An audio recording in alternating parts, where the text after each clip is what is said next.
Hey, this is Kirk Graham, and you are listening to the Making of an Exception podcast. And today is a special episode because we've got our very own producer interviewing Tyssul Patel. What's up, Tyssul? Hey, how you doing? Dude, this is why we made the podcast. For Just to interview me? Specifically. Tyssul is one of my best friends, and I've known you the last 10 years, basically.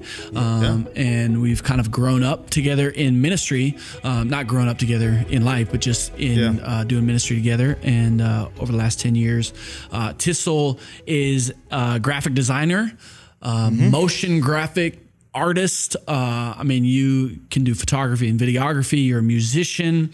We were just joking. Well, not you, but I was joking with somebody else saying, you are a master of all trades. So the saying, I wouldn't say that, but yeah, no, totally. But I would, and sure. 99% of people that know you would also say that you somehow are one of the most talented people we've ever met. And so, it's extremely nice. And I've known your story and a little bit of your upbringing and who you are.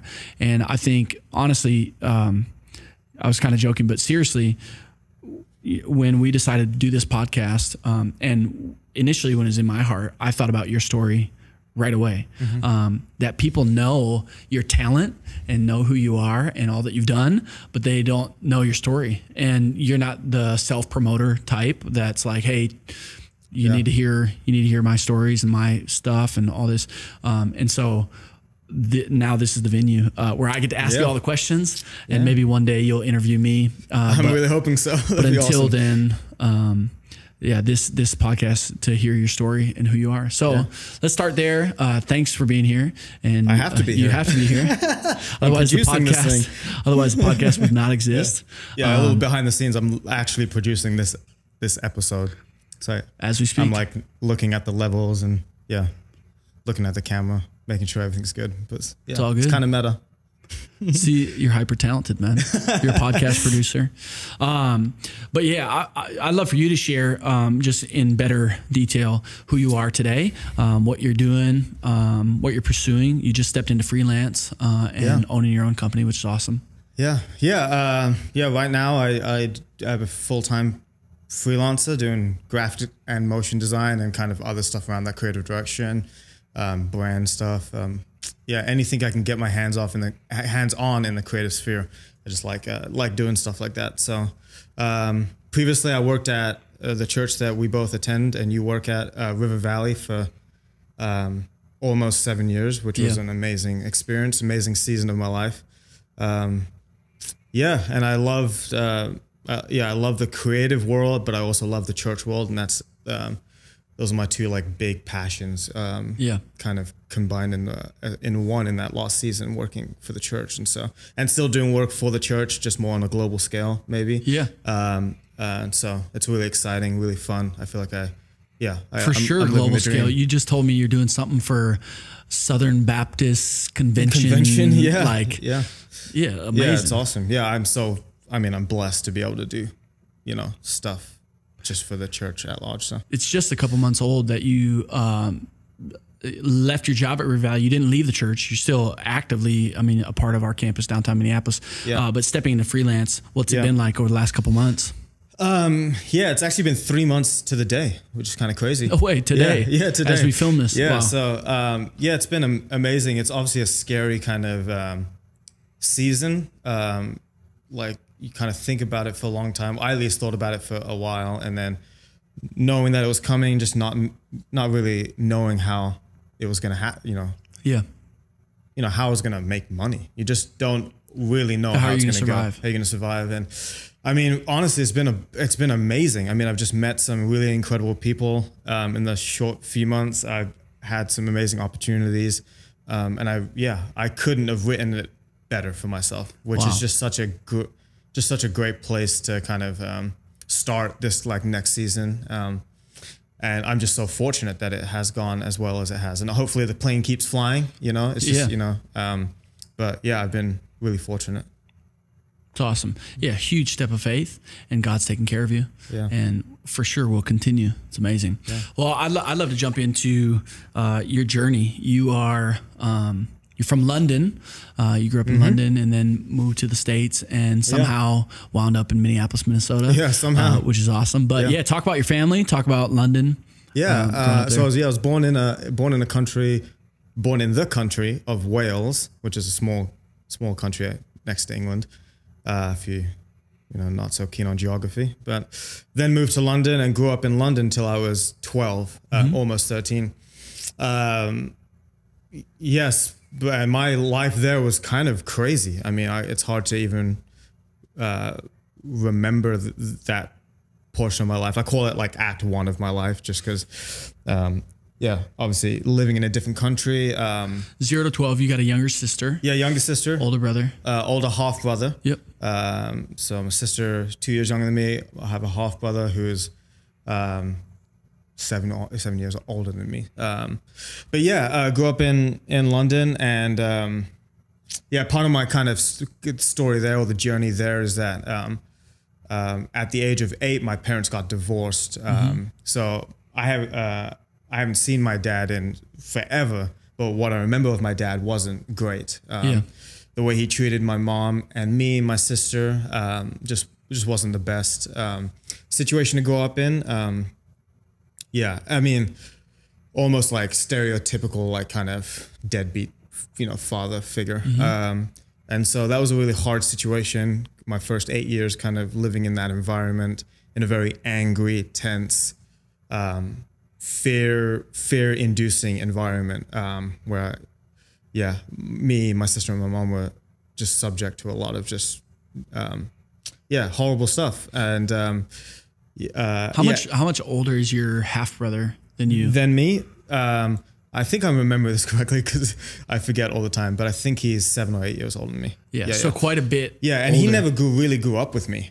So he lived separate from me. So even in those first 8 years. Yeah, I only saw him. I mean, I saw him very early, as an infant, but very rarely did I see him. And so the family that you're talking about now, dad, mom, and you and your younger sister, you're essentially the oldest in that setting. Yeah, and for the most part, I was the oldest in my kind of, barring my older brother who was, just in a different kind of sphere of life.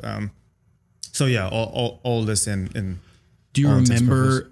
I mean, you have vague memories, but do you remember what it was like being 5, 6, 7, and living in London? I have a few memories of my like 5, 6, 7, 8, like before my parents split up. I have a few memories, and not a ton. And I maybe it's just because, like I don't know when your memory fully develops, but I also like kind of think that like I purposely repressed a lot of those memories just because they were so negative, and some of them, but some of the memories I do have are not all positive. Most of them are pretty negative memories. My parents got divorced when I was 8. The story goes, it's an insane story, so I'll take a few seconds here to talk about it. Is that on my sister's 6th birthday, because I was 8. Yeah, my sister's 6th birthday. Her name's Anisha, by the way. Yeah, she's so cool. She's for sure listening to this. Oh yeah, for sure. Yeah, I just saw her a couple weeks ago, and I was actually shocked at how deep of a Southern accent she has. Yeah, she lives in Birmingham, Alabama. Yes. So it's pretty. Yeah, that's the deep South there. Crazy. So, but on my sister's 6th birthday, my mom had obviously made the decision to leave my father, and so on my 6th birthday, my mom tells my father that she's going to take me and my sister to the park. My dad is going to take a shower, and so my mom's like, okay, well, you're going to take a shower. We're going to go to the park. Like, we didn't do anything for my sister's birthday. Like, that was what we were going to do. It was like, it was later in the evening, maybe 4, 5, 6. And so, just remember, okay, we're going to go to the park, and the park's right down the street, not too far. So we leave the house, and my mom goes outside the house and picks up 2 garbage bags of I don't know what. But they're big and they're pretty full. And they're not trash for sure. Yeah. Picks up 2 garbage bags and gives one to me, and we just start walking. Like, I didn't even question it. just like, oh, I've got to hold this garbage bag for some reason, you know, to the park. But we're going to the park. I'm fixated on the fact that we're going to a park. I'm pretty pumped about it. And it's my sister's birthday, so whatever. So your sister was 6. Yeah. And I'm 8. Yeah, you're 8. Yeah. And so, yeah, we start walking. And at the end of the road, my grandfather, who I haven't seen in actually a while, and my grandparents, both of them actually, pull up in a car. And my mom just tells me to get in. Me and my sister to get in. We get in and we just drive. And I don't know what's going on. But we just drive to my grandparents' place, in a place I haven't been to probably in 5 years. My mom would know all the dates, but the details. But in a handful of years, I haven't been there just for some weird reasons that I won't get into right now. Yeah. But yeah, so since you were 4 years old, something like that. Yeah. So and that's essentially that was essentially the last time I saw my dad without supervision. Was that thing. We literally just ran away. My mom with 2 garbage bags, we just left. And the garbage bags are everything you guys own? Yeah. No, not really, just clothes. So I don't have, it's kind of crazy. I don't really have photos from that period of my life. A lot of toys or stuff. That whole part of my life is almost, and that's probably the reason why I don't have a lot of memories from there, because I just don't have things to remind me of that time. But yeah, I don't have, still to this day, don't have photos of my father or of things that we did together. Yeah. So yeah, my mom just literally ran away with me and my sister, and that was stayed at your grandparents' house. Yeah, and we lived there for a number of years. Lived in just one of the bedrooms. Me, my sister, and my mom shared. All three of you shared a room. Yeah, a room essentially, like a 10 by 10 room. They slept in the bed, and I slept on the floor.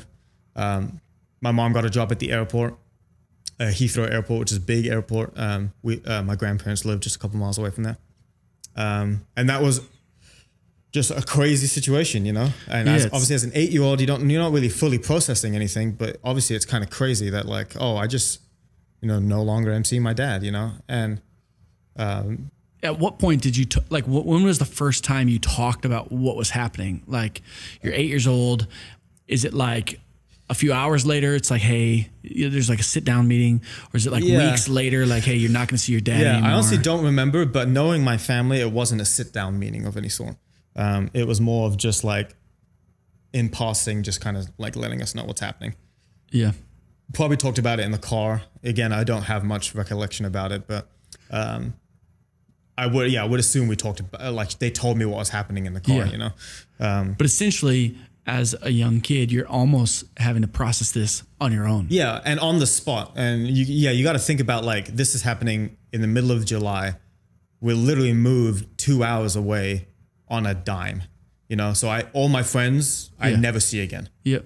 And I'm 8 years old, so it's not like I have lifelong friends or anything, but it's just like kind of crazy. It's like, I just never see these people ever again. Yeah. Again, I don't see my dad other than every other weekend under supervised, situations and stuff like that through custody battles, So it's just a crazy little situation to go through. My sister, you're obviously going through that same situation. We're both kind of going through it together. So do you and Anisha talk about it like today? Like, have you guys? We don't talk about it in detail. It's not like every time you're hanging out, for sure. But we do talk about how crazy our life was. Yeah. Especially now, me and her both being adults and both kind of living our own lives separate from our families. Obviously, you just kind of like think back and I'll say this probably multiple times. It's a miracle that we both made it out as functioning adults of this society, Not just functioning, I know both of you, and both of you are so talented and gifted, and I think that, and we'll get there, it's because we're going to talk for a while, but the fact that you guys are who you guys are today,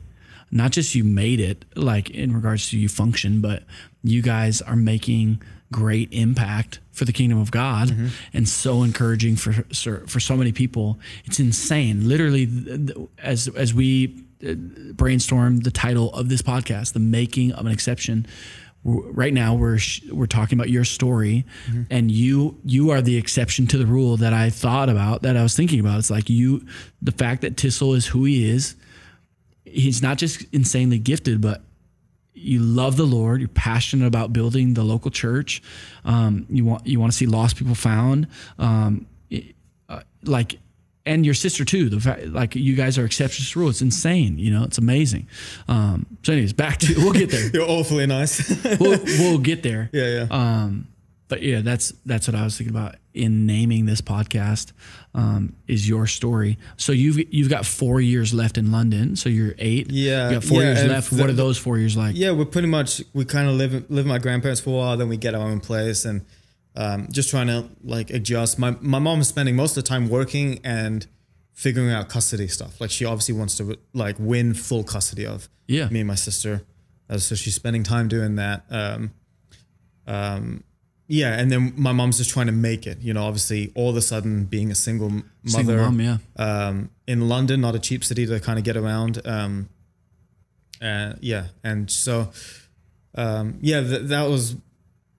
I mean, I really enjoyed that kind of portion of my life in London, because living with my grandparents was great, and getting to know my brother again. Not even again, I guess, for the first time, because that's like when so my brother lived with my grandparents pretty much his whole whole life growing up, and his story is crazy in terms of his father. Like, he never met his father, or he's maybe met him a couple times. So you guys have the same mom. With the same mom, but his father essentially left as soon as my mom was pregnant. Like crazy thing. My mom was pregnant in college, dropped out of college to raise. Pregnant with you? No, with my brother, with my older pregnant brother. With you. I got it. Yeah, and so that's even a crazy situation that before I even, me and my sister even enter the world, my mom's dealing with like that, So, my mom's the real hero. Yeah, for sure. She's just gone through so much in her life. And she won custody. Yeah, and she won custody, and essentially like her dream, and I think just wanting to provide a better life for me and my sister and start fresh. Was to move to America, and more specifically, like, move to like Disney World, because that's just like where British people move, I guess. Really? Yeah. That's like what she thought. It's like we're moving to Disney. She had been to Disney a couple times. I remember her going to Disney in 2001, maybe. So when I'm 11, she brings me back a Florida Gators jersey with the number 8 on the back, my favorite number. And I'm thinking, whoa, I have no clue what American football is. Yep. This looks like a sports thing though. So it's cool. And, and to this day, I'm still a Florida Gators fan, because, I remember her giving me that jersey. So her dream was to move to America. And so we did with just some crazy like miracle. My grandfather gave my mom an early inheritance, essentially. So, because it takes a lot of effort and money to move to a different country, especially America. And did you guys get green cards or visas, or how visas? Yeah, business visa. My mom bought a business in Florida in the tourism industry, which is a great industry at that time to buy a business. So we moved to America. So I was 13 when we moved to America, and that's a whole nother situation, like whole nother kind of whiplash of a journey, because you move from one culture to another culture in 8th grade, which is a very formative kind of time. So I'm transplanting my entire life for the second time, essentially. All new friends, all new situations, all new dynamics. Now my mom is a single mother, but legit, like on her own. There's no one else here to help her. And she's running a business trying to make it in America. And so that's crazy. So this is stepping into 0 to 12 was Act 1. Act 1, Now I would call this Act 2. So this is new phase of life. Yeah, just new country, adjusting to living in America. So you guys moved to Florida. Florida, Celebration, Florida, where dreams are made. Which is essentially Disneyland. It is. It's built on Disney's property. It was built by Disney. The city was? I didn't know the city was built by Disney. It was actually a dream of Walt Disney himself to build a city. He never was the one to build it, but Celebration, Florida. Celebration, Florida, so beautiful town. If you've ever seen the Truman Show, it looks exactly like that. Really? Yeah, it's literally. It's built. Truman Show is filmed in Seaside, Florida, and they're like sister cities, I guess. Seaside and Celebration. So like the houses all look exactly the same, but it's like Pleasantville. It's like It's That's what crazy. it looks like. Crazy town. With Mickey Mouse everywhere. Yeah, pretty much. Yeah. I mean, grew up going to Disney like crazy in high school, you know, so. Season passes. Yeah. Oh yeah, annual passes for years, you know, and now my parents work there, and so. No way. Yeah. Really? My mom and now my stepdad, my mom remarried when I was, a handful of years ago, and so they both work at Disney. So yeah, my mom is a Disney fanatic. Really? So she loves Disney. Yeah. Her dream was to move to Disney. She did it, and now she's working at Disney, so she's living her best life. She's a hero. Yeah, it's amazing. Yeah. Okay, so you moved to Florida, and talk about this next phase of life for you as a teenager, stepping into your teen years. Yeah. You lost all your friends in London because you don't have a cell phone or Facebook. Just trying to. Your different time zones. It's crazy. What's it like going to a new school, living a new life? Yeah, I mean, the American school system is vastly different from the British school system. Obviously in England, not obviously, but I say in England, like I'm wearing a school uniform to school, and it's just a bit more like, it's just different. And in American, you just have all this like freedom of expression, and people like skateboarding, like to school, like that's unheard of. Like I feel like in England, disrespectful. I don't know. It's just like, but that's the beauty of America, and and that's why people move here. Mm-hmm. So you can skateboard to school. Yes, you can skateboard to school. And so it was a really, for me personally, a really difficult transition. I think. I just struggled finding friends. I struggled like really kind of reconciling my emotions, and what had happened to me, and my life compared to all my friends' life. Mm-hmm. Another thing about Celebration, Florida, it's a very, very wealthy town. Mm-hmm. So a lot of people come from money, have money, and have like almost just like mirage of pristine, perfect families and lives. What type of life were you guys living as you moved? Your mom bought a business? Well, in England we were very poor. I mean, very poor. We came to America, got this business, and it did fairly well. So we were doing right, but we definitely weren't as well off as most people around us. But the most comfortable you've ever been in your whole life. Yeah, for sure, 100%. Yeah, which is kind of the American dream right there. Yeah, exactly. So, but obviously my past was different from a lot of people's past. And so as a 13-year-old trying to figure that out in a new country, in a new culture, kind of wrecked me a bit. So I just, and I think I mainly struggled to find friends. I think that's probably like the biggest thing. When you struggle to find community and friends, I think you just freak out as a person, especially in adolescence. And so, I turned to anything to find friends, and so I got into just some really rough crowds. At this point, growing up, had you had any level of like faith journey? Like, what was your family like? Yeah, I guess any experience talk about that. Any experience in church? Up until this point, anything in London or in Florida? What role did faith play, if any? For the most part, zero. And that's just the product of me being raised in England and also being raised in like a more of a Middle Eastern heritage or culture. So I'm Indian. If you can't see, if you're not watching the YouTube video, Tyssul is Indian. Yeah. So my heritage is Indian, and so we have like kind of religious culture kind of passed down, but nobody in my family really believes in anything. Most of my family is agnostic. My mom would say she believes in God, but I don't, nothing like concrete or anything like that, and so. So I had no bearings, in England, you don't really grow up with the knowledge of Christianity much, again, just it's a post-secular society way more than it is here in America. And so, just really no background, no foundation at all. You'd never been to church in your life? Oh, no. I mean, there was a church in the city I grew up in, and there was a graveyard behind the church, and I would go into that graveyard. That's just like to play? Well, just I don't know. I just remember walking around I don't know why I'm saying this, wow. but no, never. I legit think until very recently I ever stepped into a church, meaning recently, in the past 10 years, maybe I stepped into a church as a museum or like St. Paul's Cathedral in London or something like that, but nothing like no service or anything like that. Yeah. Wow. And so now you're 13 in Florida, and you're starting to process some of this stuff, hanging out with the wrong crowd. Yeah. What else are you experiencing? Yeah, I'm mainly experiencing just a massive confusion as a kid, trying to figure out who I am,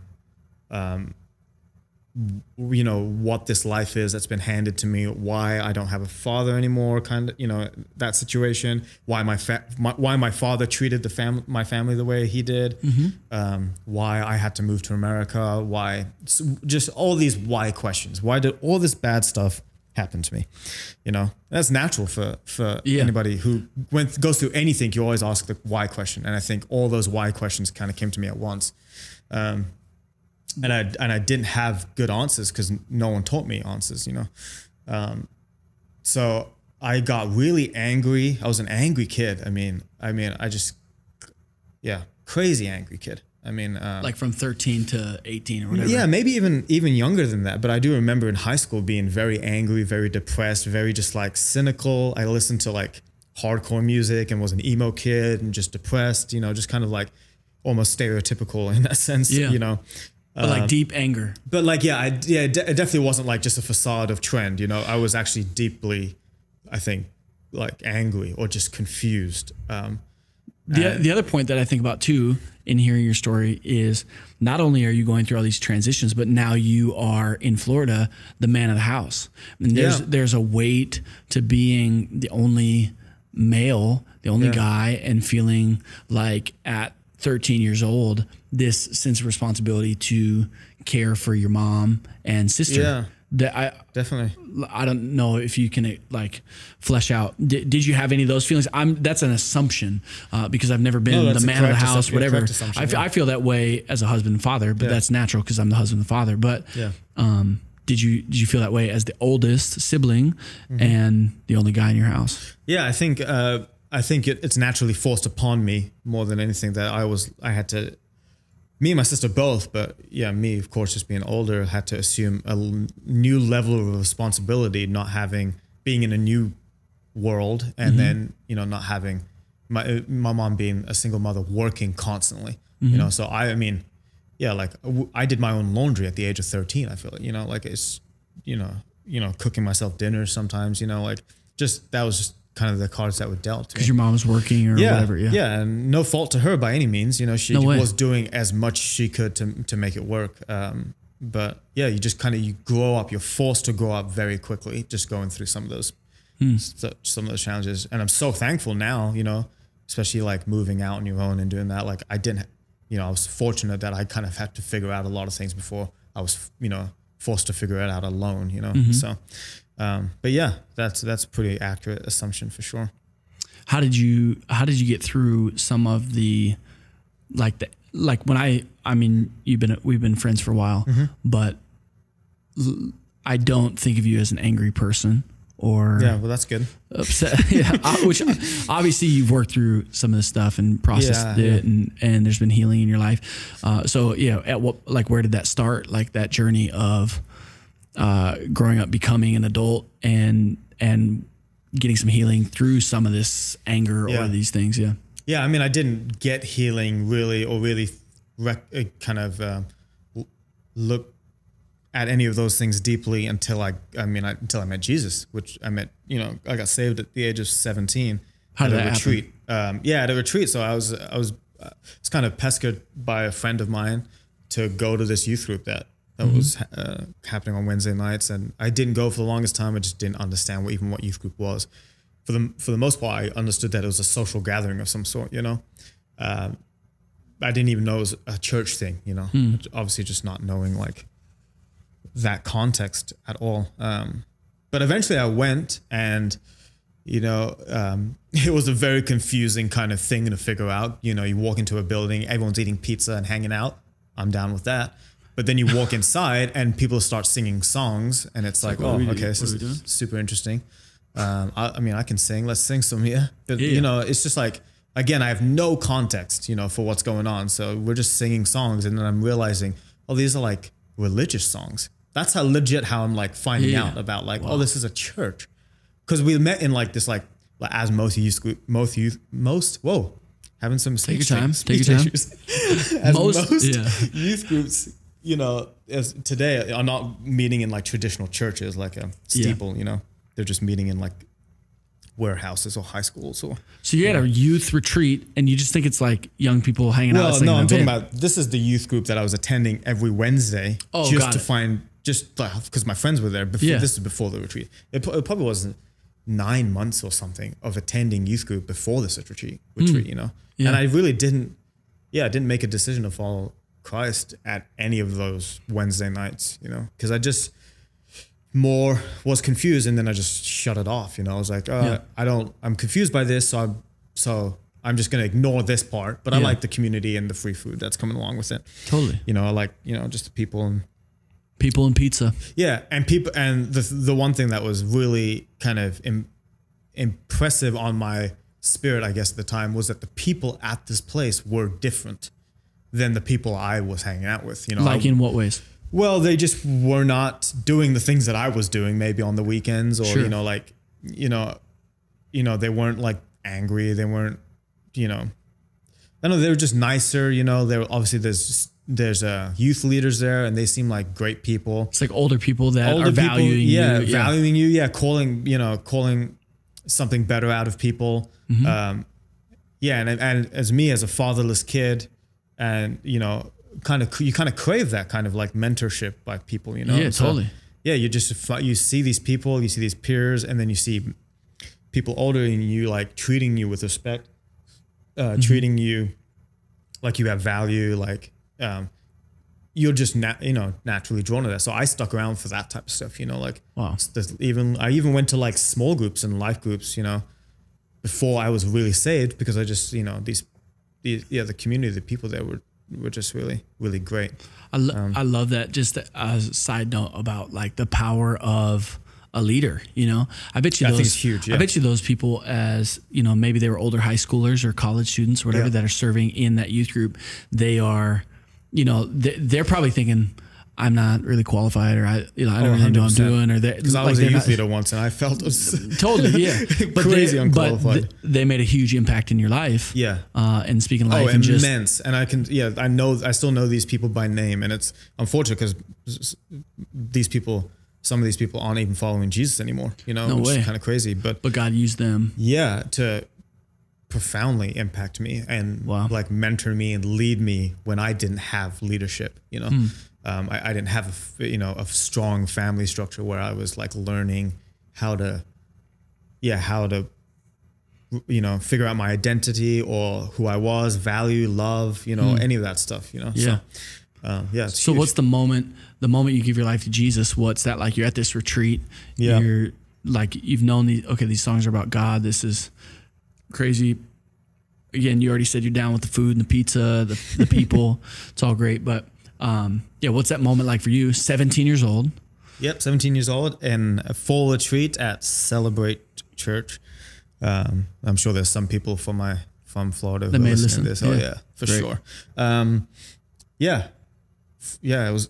It was kind of crazy. I mean, there was a sermon, like I've heard many sermons before, but this pastor, I'm still in contact with this pastor to this day, read this letter from God to his child in a very fatherly kind of language, you know, and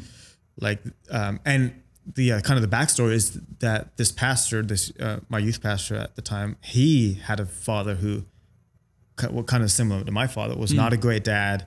And so in his faith journey, he struggled with the fatherly aspect of God. Yeah. And so that was part of his message. And then he ended his message with this letter from God to his children. Yeah. You know, that I don't know if he wrote, but I have it. And it's like, it's such a great letter. But he read that and something clicked in me. You still have that letter? Yeah, I have a copy of it. Yeah. No way. Yeah, because it was such a, impactful thing. And something clicked in me, that whole like kind of, just this like fatherly aspect of God. I don't have an earthly father to look up to, and the whole, father aspect of God was probably a mental roadblock for me. And I think that night, that mental roadblock kind of got, demolished, destroyed. And I think that's when, spiritually I was like kind of, awoken up to this. And so then there was an altar call, and this, how it goes. So, you kind of weep at the altar type situation. And yeah, I'm like literally like crying like I've never cried before, because, part of my growing up is I had like kind of numbed a lot of my emotions to, because I had dealt with so much crazy confusion and pain that, I was numb to emotion, and so, it's just gave your life to Jesus. Yeah. And then, and that moment was literally a night and day difference in me. It's kind of crazy. I mean, I was telling somebody this portion of my story not too long ago, and I was telling them, it was literally like I woke up one person and I went to bed a different person. Wow. And most people, and obviously for me it was in some areas, but for most people it's a gradual change. You have to work through things, But for me, I literally woke up the next day, because it wasn't the last night of the retreat too. It was like the first day of the retreat. Yeah. And, I woke up this day and I literally was like a different person. I just felt different. I was interested in everything these guys were saying in like another way. I had like stopped like cursing, I had a sailor like mouth, like just curse. Tyssul the sailor. Yeah. That's what they called me. But like, stop cursing, stop hanging out with this crowd, stop like kind of getting, I was like, I felt like anger lifted off me, depression lifted off me, like literally like a cloak, Wow. just like, just insane type of things in certain areas of my life, Obviously there's a lot of other areas that I'm still working out to this day, honestly, but there were some very big pillars that would kind of, huge things that I overcame in just that moment with the Lord. That's when it felt really real to me. Yeah. And that's one of those experiences that I look back on and think like, that just doesn't happen to people. I just, it's just crazy. Yeah. And so, I think there might be people listening where they have like a similar feeling. It might not have played out externally, like you're actually less angry or but similar. Like, man, it was like a really significant moment. I think you verbalized that experience really, really well, because it's actually true what's happening. Like, I mean, this because you've been around long enough and know the Bible, but it's like, we say this every week when people give their lives to the Lord. You're not, when you give your life to Jesus, you're not just Tyssul 2.0. You're a new person. A brand new creation. And I 100% felt that. Yeah. Old is gone, new has come. Yeah. And for sure there's things we work through, because you'll never be perfect, and I'll never be perfect. So for the rest of my life, I'm going to try to get better. Yeah. But you were a new creation in that moment, which is awesome. Yeah. Was your sister at that retreat? She was not. And she wasn't, she was not going to that youth group at that time, but shortly after she did start going, and I don't know if I had anything to do with it, I can't remember honestly. She knew that I was going to this youth group, and I probably told her to come many times. But she started going, and like I think 6 months later, she also gave her life to Jesus too, and which is just an insane kind of thing in our world. Both of us in the span of 6 months. Having this radical life change. And now we're two Christians in essentially an agnostic atheist family, trying to figure that out. And so, but life change happening in both of us, pretty drastic. And she works at a great church in Alabama now. Yeah, and she's living her dream. She's, living her calling. And so, it's crazy. That's crazy. So then you graduate high school, and you figure out what you want to do with your life, into the next act, if you will. Into my next act, But how did you get involved? This has less to do spiritually and more to do just with who you are creatively and gift wide. Even though these gifts come from God, which is awesome. Absolutely. But how did you get into design and art and creativity, all that? So the church I got saved at. I just started, actually, no, I'm missing one part, I'm leapfrogging one part. In my sophomore year of high school, I took a web design class where I was just rudimentarily creating these very lame websites, with 2 buttons. And like, I think I was really interested in that, like, part of like building something, from scratch. And it's funny because at one point in my life, I wanted to be a builder, like an actual builder, not like an architect or an engineer. I wanted to be a bricklayer. No way. But yeah, like I was just fascinated Really? with physically building something, and I Really? loved Legos as a kid. Yeah, and so like I remember my grandfather. Legos is brick building. Yeah, exactly. I remember my grandfather built a shed and a garage, and I loved helping him do that. Yeah. And literally, I remember thinking like, maybe this is what I'll do, is like be a builder. Build. Like, yeah, manual labor, which that would be a nightmare if I was doing that. Because if you see my build, I'm not made for manual labor. Yeah, again, if you're watching YouTube, you see that Tyssul's stacked. Yeah. So, but yeah, I think, I took that web design class, and just got kind of like fascinated by building these like websites. Yeah, digital form of building. Yeah. And Which you made the making of Exception. The exceptionpodcast.co website. Go check it out. Yeah. Super intense website. Hundreds of hours. Simplest website ever. And then my mom bought me a MacBook for Christmas, I think in 2007. How old were you? I think it was 17. Or maybe, I think it was definitely 17. Yep. And that changed the game, because obviously just the Apple world is like this creative world. It's just comes hand in hand. And I got a bootleg copy of like the Creative Suite, Photoshop and Illustrator from you've paid from for it since. I have paid for it since. Legally, we have to say that now. And I started like messing around, and then my church that I was in was a smaller church, so they didn't have like on-staff designers, so they do all this stuff volunteer, and I started kind of helping out, doing stuff there. I got involved in the worship team. That's how I started playing music. And it just kind of snowballed out of nowhere. And it's funny because I tell people I didn't have a creative bone in my body really up until recently, I feel like, and I struggle with the word, like I'm a creative person, because I feel like we're all creative. Yeah, totally. I just think most people are not like deploying their creative tendencies, I think creativity is within all of us, no matter what you're doing. And I think that's true for me. I think I was a creative person. I just wasn't, that part of my, person wasn't coming up. Yeah, coming up. And then I was given an avenue where I was passionate, and it kind of sparked. But yeah, that's how I got into it. Doing some stuff for the church that I was at. And Side note, you're an amazing guitar player. So it's not like you dabble. I don't know about that. But the cool thing.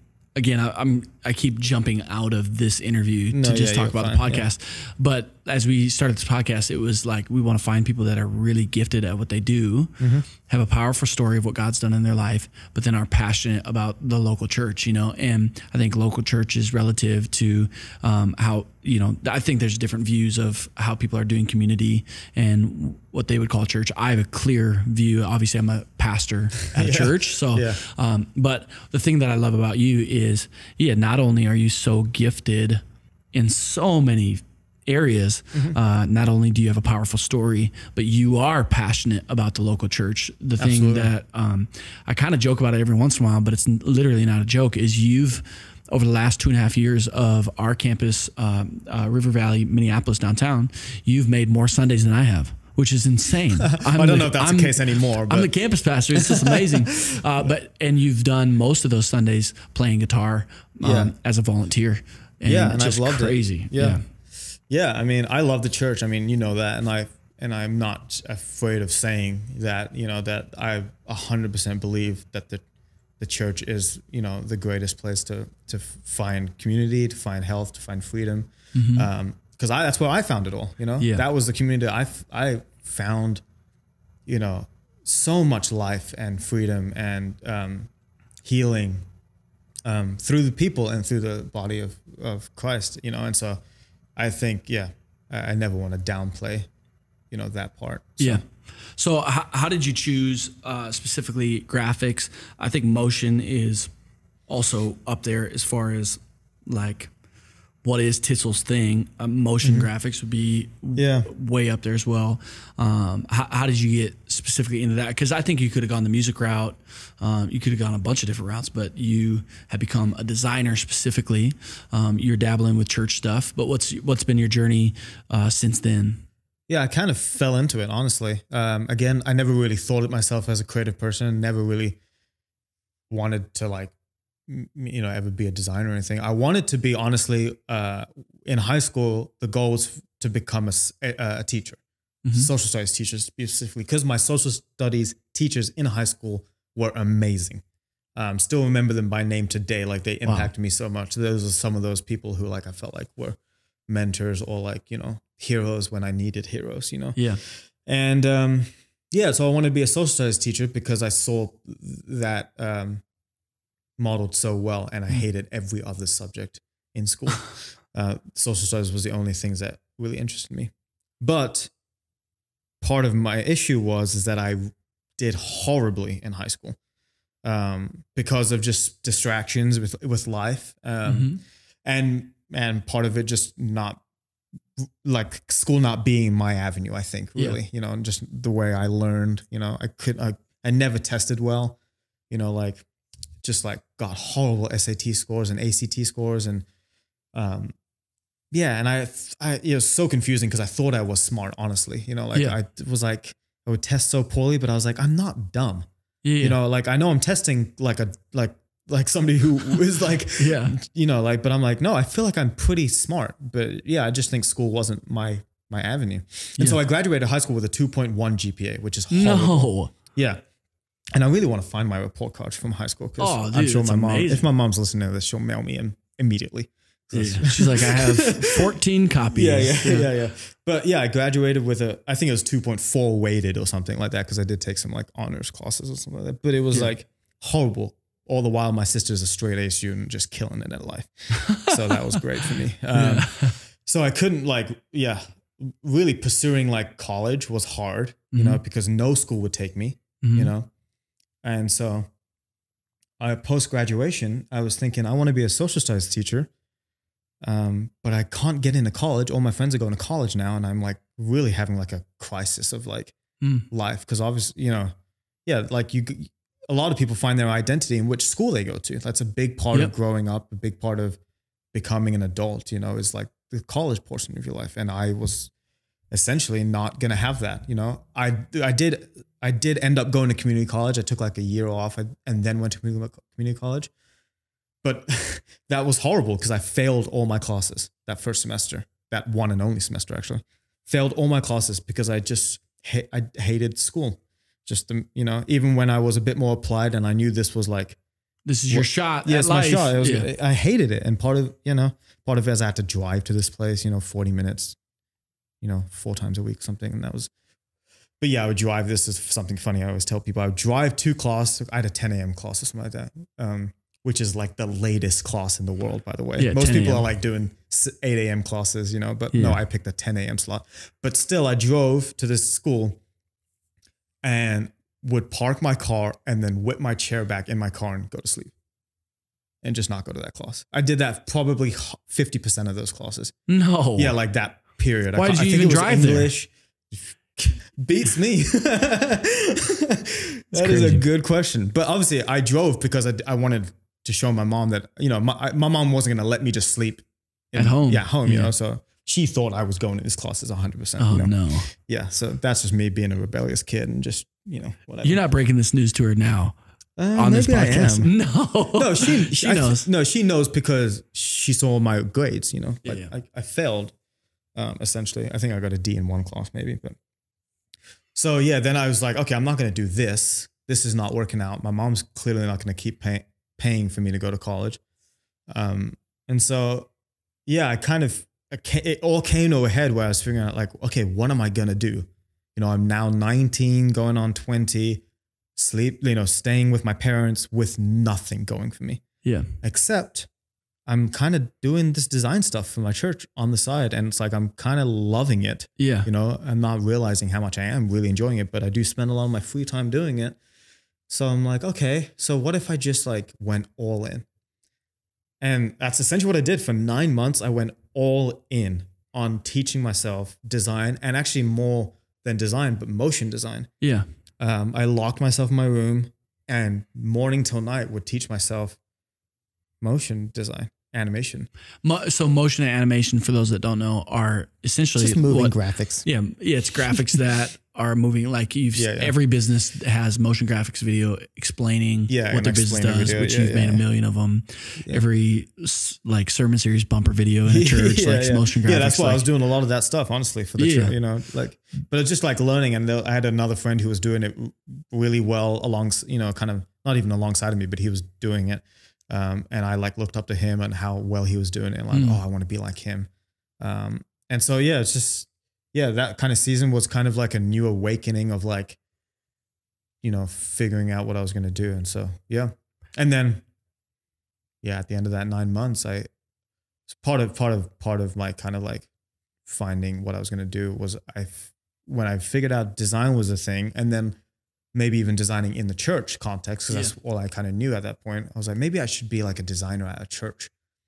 You know, like it seems like, you know, and this is in 2010 where like that's becoming like a real thing across the board. Yeah. You know, like churches are hiring for designers and video people all the time now, you know? Yeah, which more recently is like, and maybe not so recent, but like over the last few years is now churches are like hiring full-time social media, which is like for some churches, even some people listening sounds like, oh, that's a joke, but in no way it's a joke. Like it's now pretty soon it'll be like legit churches that are growing. Like they're just going to have people running all the social media platforms. But it's crazy, but years before it was design. Like you guys, your church has a graphics designer. Like that's crazy.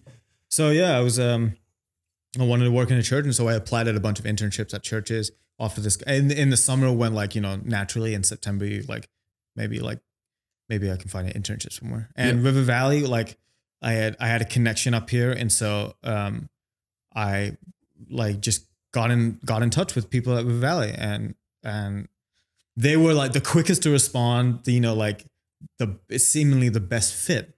You know, weirdly enough, like the church was smaller than some of these other churches. But like I loved what they were doing in the video world. Like Tom Park was he was just an awesome guy, and he was like the guy I Skyped with, you know, almost, I guess it's like 7 years ago, like, you know, this month pretty much, you know, I Skyped with Tom, and he was like, dude, if you would want to move up to Minnesota, we'd have you as an intern. And I was like, this is it. Wow. I think this is my shot, you know, which is kind of crazy because why would I move to Minnesota just for this like random church almost?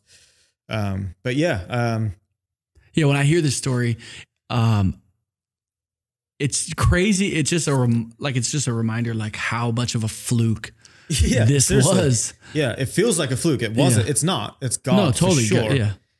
Just orchestrating every detail, you know, to the nth degree almost, you know, but it does feel like a fluke. Even when I say it out loud, it all sounds insane coming out of my mouth, that I would leave my family, all I know, in Orlando, to go intern at a church 1,000 miles away in Minnesota, a state I've never even seen a photo of. I feel like, you know, like, you know, you just, you know, and my family, you know, is so confused because I'm going to chase a church internship out of all things, you know? Like, you know, I dropped out of college to do this. This is the thing. So it's just like, just such a crazy thing. So. Yeah. What's your journey been like at River Valley and to all the way up to who you are now? You interned, eventually became lead designer of the church, and I mean, have killed in everything that you've done, which is amazing. But what's that journey been like for you?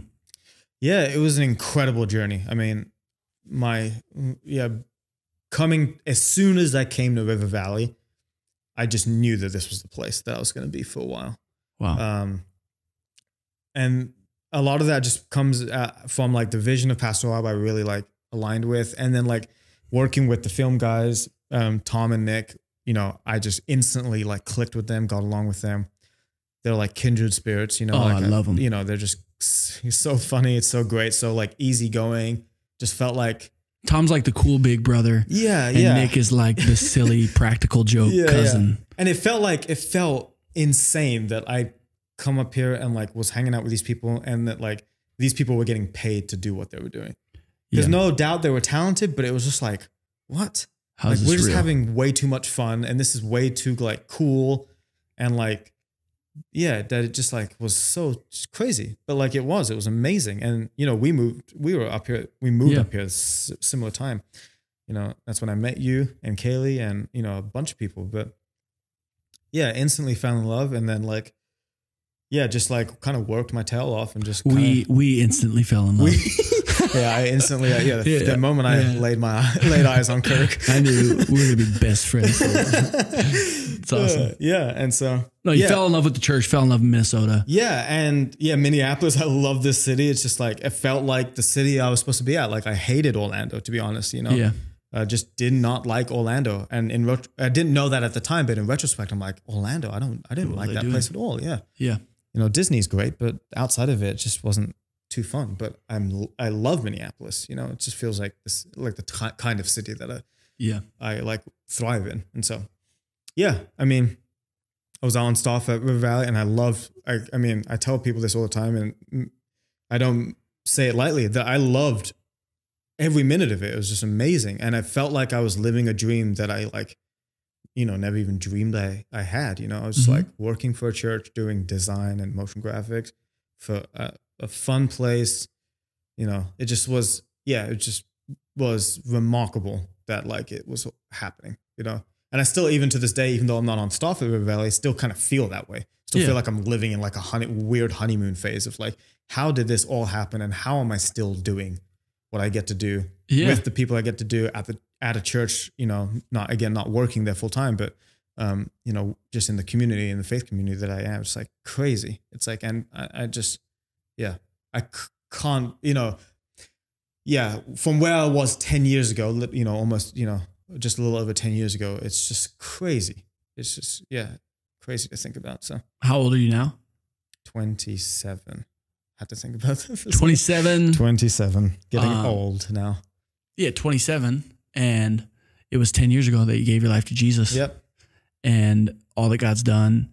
I guess even since you were born, but like your story and journey is crazy. And now you're stepping into the newest phase of your dream, which you know, you're doing it because God put it on your heart to own your own business and to kind of be the creative director and leader over a lot of different projects you get to do. And you've done it. We talked about it a little bit earlier, but what's it been like just stepping out? I mean, God's taking care of you, obviously, as He has your entire life. It's great. And I'm careful to, one thing that I've always, I just think like perspective of life. Like I don't want to get just complacent with life. And so, this next season is just part of that. Like, it's just me kind of like, I always want to be doing new things. You know, I don't want to just rest on, you know, on my laurels and just kind of take it easy. And, because I feel like I've been saved so much, and I feel like I've been given a new life that I should, like, you know, I didn't have like a near death experience or anything crazy, but like, I just like, I feel like I should really, if I want to do something, I should go and do it and just figure it out later, you know? And that's kind of what I'm doing, you know? I wanted to do this. I felt like a release from God to kind of chase this dream. And I didn't really know what I was doing, you know, but I just knew, like, you know, if this is what I want to do, I have to go chase it, because there's nothing else, you know, there's no other option really, in my mind, you know? And so, but it's been great. I mean, I've really enjoyed the challenges that's come with it. And also just the new opportunities, new people I've met. It's a totally new season, totally different season. And I'm just excited to, it's still new, but I'm excited. And I love, just to make this point too, is that you were somebody that was working in the church, passionate about the church. And you stepped out of that, but your you're planting within River Valley, you're still as planted as you were and love the church as you were. And I'm not saying that that's always, I mean, God may call you to move from all that, but just because you don't work at a church doesn't mean that you don't love the local church and don't feel planted. I mean, you're at church every Sunday. I've almost felt a weird burden to dispel the myth that like, if you're not working at a church, that you're not useful to the church, you know? Yeah. You know, and I just feel like I should be more useful to the church now, you know, now that I'm not taking a paycheck from the church, you know, like, you know, it's like, I could be of more use, you know, I could give even more. I can, you know, like I can volunteer. I can, you know, help in different ways. You know, I didn't want to leave the church and then just be forgotten in the sea of, you know, whatever. And so, you know, I still wanted to make my mission and to be that like, no, I believe in the church wholeheartely, and my mission still personally is to build the local church. That's you know, part of my personal mission. And you don't have to work at a church in the traditional sense. It doesn't matter who pays your paycheck. Yeah, for sure. There's plenty of people doing great things, you know, who don't, you know, specifically work for the church. So what are the things you're thinking about for your future, and obviously stepping out freelance, building your own company? What are your hopes for that over the next few years? Yeah, I don't know, to be honest, because it's so new that I spent so much time focusing on the transition and just starting this season that I didn't really think about long term, like, whoa, what do I want to do in like 2 years? Now I am kind of thinking about that, like, okay, how will it scale? How will this like actually flesh out in my life? And honestly, I'm just figuring a lot of that stuff out. But I'm a person who really just loves the journey and the game of it all. Figuring it out. And so, I'm a head down, work like hard, just daily type of person. Then I am like, oh, I have this vision for my life in 20 years. So the simple answer is I don't fully know. I just know that this is what I'm doing right now, and it could all like change in 6 months, because that's how quickly my life has changed in the past, you know? Yeah. Like I've literally moved countries within 3 months notice, you know? Yeah.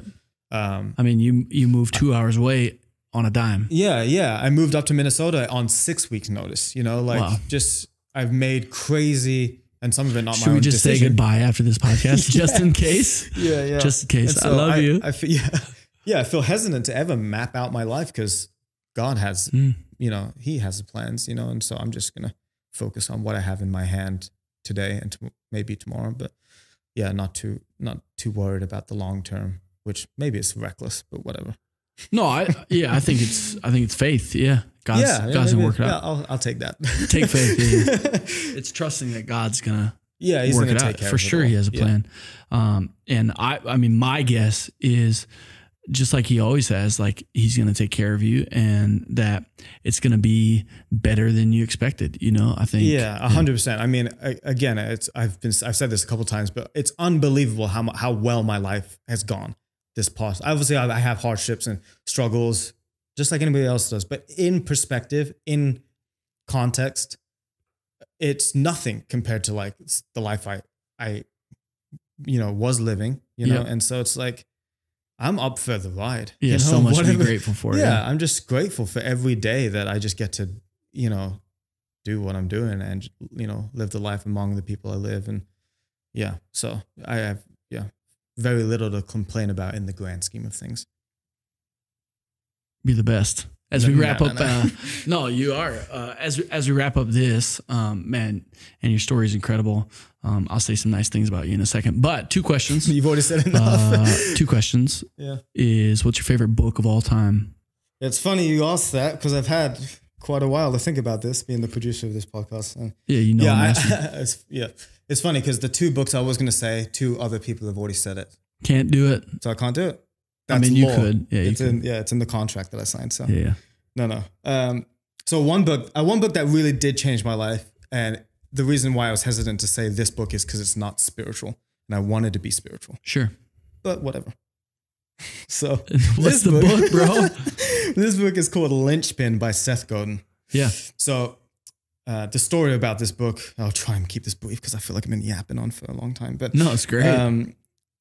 When I dropped out of college and was lost, really not knowing what to do, for some reason, this book I came across this book, A Linchpin by Seth Godin, and I read it, and I don't read, or I didn't read. Now I read a bit more, but I didn't read at that time of life. But I read it, and it changed my perspective on just the world in terms of like value of a person to like, you know, how to get like a job, you know, the role of like education, you know, in this new world that we live in the 2018 world. Well, back then it was 2011 or whatever. You know, it really did change my life. It gave me hope that like, oh, I don't need to go to college to be like a successful contributing adult.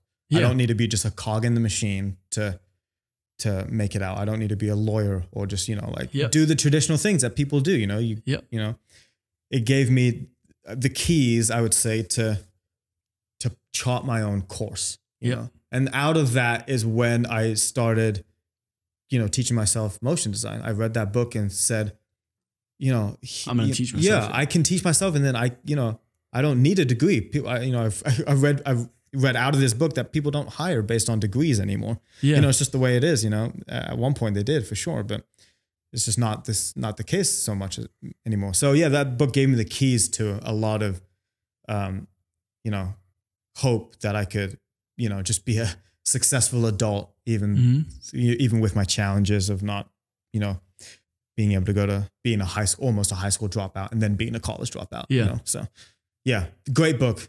Also, Blue Light Jazz by Donald Miller and, you know, Love Doves by Bob Goff, the two books that were previously, Great you know, book. those two books were so transformational in my life. So it's spiritual on a spiritual level.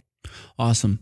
This can be spiritual or non-spiritual, but if you had any advice for anybody that's following in your footsteps, don't follow in my footsteps. That's my advice. No, for real. Like I'm inspired to follow in your footsteps. But yeah, whether that's a young designer or young, I mean, literally young dude living in London and having a tough family life, you know, like, what would be your piece of advice or encouragement to them? That's a hard question, but I would mainly say, like, the one thing that I've learned to do, and that's probably helped me out the most, is to not pay too much attention to what people are doing around you. In a sense that, like, I think it's easy to focus on what everyone else is doing and how, you know, their successes, what they're doing well and who they are as a person, even like, oh, this person is an amazing, you know, friend or an amazing guitarist or, you know, a way better designer. But kind of trying to focus on not what they're good at, but what you're good at, like in a sense. And I know it's hard for me to verbalize, but just stay in your lane, essentially, like, not focus on what the people are doing besides you, but look ahead, look down and kind of just stay where God has called you to stay. And don't worry about other people around you. Because everyone has their own calling, has their own journey. And the beautiful thing about you as an individual is that you have your calling and your journey. And that was a really hard thing for me to figure out as a kid and growing up, is like, I would always ask, like, why am I living my body? This is very meta, but like, why am I looking out my eyes? Why couldn't I be looking out somebody else's eyes? Like, why am I not the soul behind that person who's killing it at life? You know, who's just amazing, like good looking, you know, like crushing it, like straight A student. Like, why was I almost like, in the negative sense, like cursed to be in this body, to live this life, to be in this family, to be in this, you know, environment or context? I would always think about that growing up, because it just was always so, just like confused about life. Now I see I spend a long time trying to, you know, self-talk my way out of, you know, the other way, you know, that I'm blessed to be living my life, and that, you know, I'm in my zone, in my calling, you know, and that's all I really should worry about, is just figuring out what God has called me to do, you know, listening to the Spirit, and, you know, be content or be comfortable in your identity and what God has called you to be. I hope that made sense. Goodness gracious. Oh, for sure it does. Yeah, for sure it does. I think it's awesome just speaking to, you grew up thinking, why me? Why me? And now you're in a sense on the other side of it saying, I'm so glad I am me. Yeah. And I walk through all that, and God's using all of it. I mean, that's even 100% just God this conversation, so much, this conversation, God will use this conversation, Yeah. and I know, I literally know hundreds of people that look up to you and love you and that are inspired by your work and your just passion for the things of God. And so, 100%. Mm-hmm. Why you? Because people need you. 100%. Yeah. It's awesome. Well, Kaylee and I, we love you, and we count it as an honor to be friends with you and to know your story and to know your journey, to walk the last 7 years at least. I said 10 earlier. No, 7. It feels like 10. Just round up. But feels like 40 years. It's been a drag. But the last 7 years to be able to walk with you and to be on this journey. I've known you in great days and in challenging days, challenging in my own life, but also great days in my own life, and seeing you in your own challenge and your own great days, which is awesome. And I think for sure we're gonna be friends for life. And I honestly believe that the things that God's going to allow you to do and the opportunities that he's going to give to you are far beyond. And I'll say this to anybody because I am a person of faith. I believe it, like it's beyond what they expect. But I think beyond what anybody would expect. I would pray for you that, and I do pray for you that God would absolutely shock you with the next 60 years of your life. Yeah. That what you do and who you are, the man you get to be, the opportunity that you get to have, is just beyond what you've ever imagined. Mm-hmm. So I think it's going to happen for sure. You've walked through your fair share of pain. Not that there's not pain ahead, but you've walked through your fair share. And I think you living for Jesus and living the way that you do. You're a man of integrity and character, but living the way that you do. I just believe that God is just starting to pour out blessings on your life. You think the last 10 years has been a dream. I think the next 60 are going to be amazing. So it's awesome. Thanks for being on the podcast. Thanks for producing this thing. And we're just excited for this podcast. We're going to share as many stories as we can and believe that God will use it. And I think God's going to use this conversation as well. Love you, Tyssul. Hey, thanks so much for watching. If you've enjoyed this, we'd love for you to subscribe to this channel. We've got new episodes releasing every single week. We'd also love to hear your questions or comments. You can comment below.